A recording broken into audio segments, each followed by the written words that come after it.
Out of all the things there are to love about this series, I think my absolute favorite part of Zelda is just how good it is at doing so much with so little. It's really, really good at getting across these incredible, grand concepts with just the smallest little strokes of execution. The series has some of my favorite world building in the entire history of video games, and it has better characterization than I think a lot of people give it credit for. But it's the way that it gets the information across to the player that I think really sets it apart. If you look at Ocarina of Time, out of the more than 2,000 some lines of dialogue that exist in the game, only a little more than 10% of those lines are directly related to the main plot. The whole thing about Ganondorf taking over the world and corrupting it. The player does still get told that information, mostly in the form of this guy, but a lot more of the game is spent with the player being allowed to just seep in the information from the world they're in, giving them something to associate with the world that Ganondorf is trying to corrupt. We spend more time finding out about deadbeat dads who sleep on the job, guards who lie about their children wanting a mask, lady boss society out in the desert, or forest demons claiming the souls of lost burnouts. Now, I have massive nostalgia goggles for the game for sure, but for a world that's made up entirely of a simple series of small maps, the world of Ocarina for me has this immersive quality to it that outdoes a lot of even modern open world sandbox games. And in that vein of doing a whole lot with very little, I want to talk about my single favorite example in the entire series, which takes place at the very beginning of Majora's Mask. When the game kicks off, we take in the information that we're the same Link who did everything we did in Ocarina, that we're out in the woods and we're looking for Navi, and that we're back in the past inside of our fairy boy body.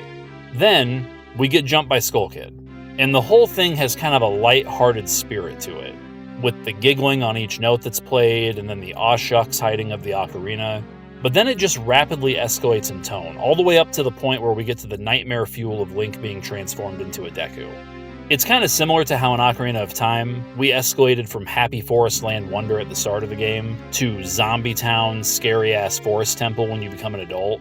Just this time, that entire escalation happens in just a few minutes.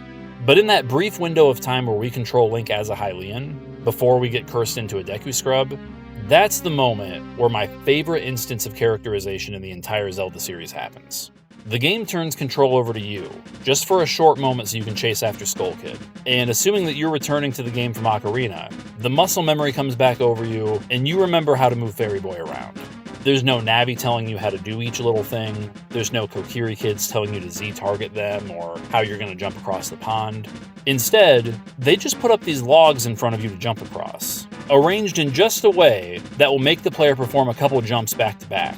Interestingly enough, not really something that you do in most of Majora's Mask, but you do it here. And when you make the jumps across the logs, Link does a little flip that's new to Majora's Mask. And then he does another little flip right after. And it's made clear to the player, this Link has some experience. No text, no flashback sequences. It doesn't even distract the player away from their objective to chase after Skull Kid. It's just a perfect, subtle reminder that the Link that we're controlling is not the same Link that Navi woke up at the start of the last game. This Link has seen some shit. This Link watched his tree daddy wilt up and die in front of his face. He watched his Goron pals shoved into cages to be fed to a monster. He got engaged to a fish lady and came home to see all his in-laws frozen alive beneath the ice. He did this. He shoved his sword down the throat of the devil himself, and then listened to him tell Link that he was going to kill him, and his kids, and his kids' kids. He saved the whole world, and didn't get invited to the party. With just a few little flips, the game is telling us, this is no fairy boy we're playing as. This is a fairy man, so act accordingly.